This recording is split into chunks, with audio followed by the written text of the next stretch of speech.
وہی راڑا سانگا کہ جس کے بارے میں یہ بھی دعویٰ کیا جاتا ہے کہ یہی وہ انسان تھا کہ جس نے بابر کو بھارت آنے کا نیوتا دیا تھا۔ فی الحال اس دور میں میوات کے علاقے پر راج ہوا کرتا تھا حسن خان میواتی کا، کہ جو راجہ نہر خان کی اس سلطنت کے آخری اور ان کی نسل کے بھی آخری حکمران تھے۔ انہوں نے اس جنگ میں راڑا سانگا کی طرف سے لڑنے کا فیصلہ کیا۔ راڑا سانگا کے پاس ویسے تو راجپوتوں کی 80,000 سے لے کر 1,00,000 کے قریب فوج موجود تھی، دوسری طرف بابر کے پاس صرف 40 سے 50,000 کی ہی فوج موجود تھی، اور اس حساب سے اس کے پاس آدھی فوج تھی۔ مگر ظہیر الدین بابر کے پاس پلس پوائنٹ یہ تھا کہ اس کی فوج نہ صرف ویل آرگنائز تھی بلکہ ساتھ ہی ساتھ اس کے پاس وہ خطرناک توپیں بھی ہوا کرتی تھیں کہ جن توپوں کو راجپوتوں کی آدھی سے زیادہ فوج تو پہلی بار دیکھ رہی تھی، اور جو لوگ اس کو پہلے سے جانتے بھی تھے تو ان کے پاس اس کا مقابلہ کرنے کا تجربہ موجود نہیں تھا۔ ساتھ ہی ساتھ بابر کہ جس کا بچپن ہی تلواروں اور گھوڑوں کے سائے میں گزرا تھا اور اس نے اپنی پوری عمر جنگوں کے میدان میں ہی گزاری تھی، اس کو اسٹریٹجی یعنی کہ رننیتی بنانے میں بھی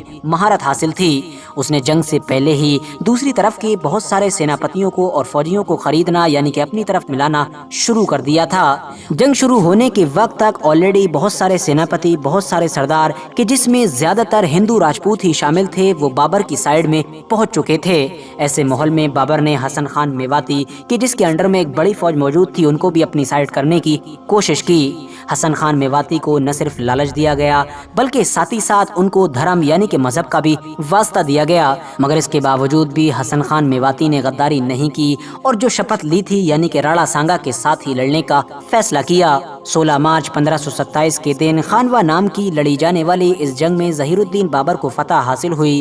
دوسری طرف حسن خان میواتی کو اپنے بہت سارے فوجیوں سمیت جان تو گوانی پڑی ہی، ساتھ ہی ساتھ ان کی وہ سلطنت بھی ہمیشہ ہمیشہ کے لیے ختم ہو گئی۔ فی الحال مغلوں کے بعد پھر انگریزوں کا دور آیا، اور جب 1857 میں ہمارے دیش کی آزادی کی پہلی جنگ شروع ہوئی یعنی کہ کرانتی ہوئی، تو اس میں بھی میوات کے لوگوں نے خوب بڑھ چڑھ کر حصہ لیا تھا۔ ہسٹوریکل ایویڈنسز بتاتے ہیں کہ لگ بھگ 6,000 کے قریب میواتی 1857 کی اس کرانتی میں انگریزوں کے خلاف لڑتے ہوئے شہید ہوئے تھے۔ 1947 میں جب ہمارا دیش آزاد ہوا اور دو ٹکڑوں میں بٹ گیا تو جگہ جگہ پر دنگے فساد شروع ہوئے، اور اسی ماحول میں ہی میوات میں بھی میواتیوں کا ایک بڑا گروپ ایسا تھا کہ جو نہ صرف خود بھی پاکستان جانا چاہتا تھا بلکہ اس دور کی ہماری بھارت کی گورنمنٹ بھی اس گروپ کو پاکستان بھیجنا چاہتی تھی۔ مگر بالکل آخری وقت میں گاندھی جی نے اس علاقے کا دورہ کیا اور ان سے مشورہ کیا، ان کی سمسیائیں سنی اور اس کے بعد ان لوگوں کو اس بات کے لیے سمجھایا کہ وہ بالکل بھارت میں ہی رکیں۔ تب سے لے کر آج تک لگاتار اسی دن کی یاد میں میواتی لوگ ہر سال 19 دسمبر کے دن کو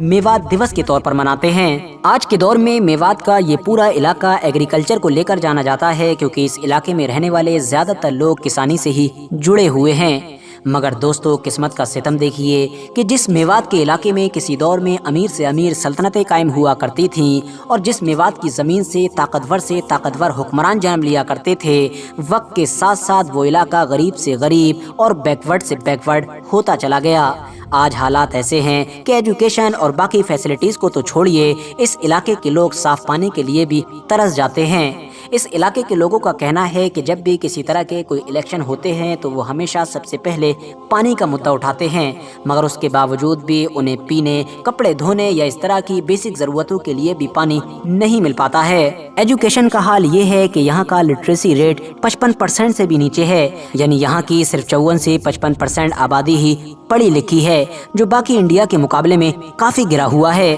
آپ کو سن کر شاید جھٹکا لگے گا کہ میوات کہ جس کو اب ہم نوح کے نام سے جانتے ہیں، یہ ضلع نہ صرف آس پاس کے ہی علاقوں میں بلکہ اس وقت پورے ہی بھارت میں سب سے زیادہ پچھڑا ہوا ضلع ہے۔ ہاں دوستو، آفیشیلی یہ بات کئی رپورٹ سے کلیئر ہو چکی ہے۔ ان تمام چیزوں کو لے کر جہاں ایک طرف میوات کے لوگ وقت وقت پر آنے والی سرکاروں کو ذمہ دار ٹھہراتے ہیں اور یہ کہتے ہیں کہ کیونکہ اس علاقے میں وہ لوگ زیادہ سنکھیا میں ہیں تو ان کے ساتھ سوتیلا سلوک کیا گیا، تو وہیں دوسری طرف ساری سرکاریں ان تمام چیزوں کا ذمہ دار خود میواتی لوگوں کو مانتی ہیں، اور ان کے مطابق ان ساری چیزوں کی وجہ صرف اور صرف میواتی لوگ خود ہی ہیں۔ فی الحال دوستو، اس ویڈیو سے پہلے آپ لوگ میوات کے بارے میں کتنا جانتے تھے؟ ویڈیو کے کمنٹس باکس میں ضرور بتائیں۔ ساتھ ہی ساتھ میوات کے علاقے کی آج کی جو کنڈیشن ہے اس کے بارے میں آپ لوگ کیا رائے رکھتے ہیں، اور آپ لوگوں نے ابھی تک اس کے بارے میں کیا کیا پڑھا ہے، کمنٹس باکس میں ضرور شیئر کریں۔ ویڈیو پسند آنے پر نہ صرف ویڈیو کو لائک کریں بلکہ اپنے فرینڈز کے ساتھ بھی ضرور شیئر کریں، اور اسی طرح کی نالجیبل اور ہسٹوریکل ویڈیوز ہمیشہ دیکھنے کے لیے ہمارے اس چینل کو سبسکرائب کرنے کے ساتھ ساتھ بیل آئیکن کو بھی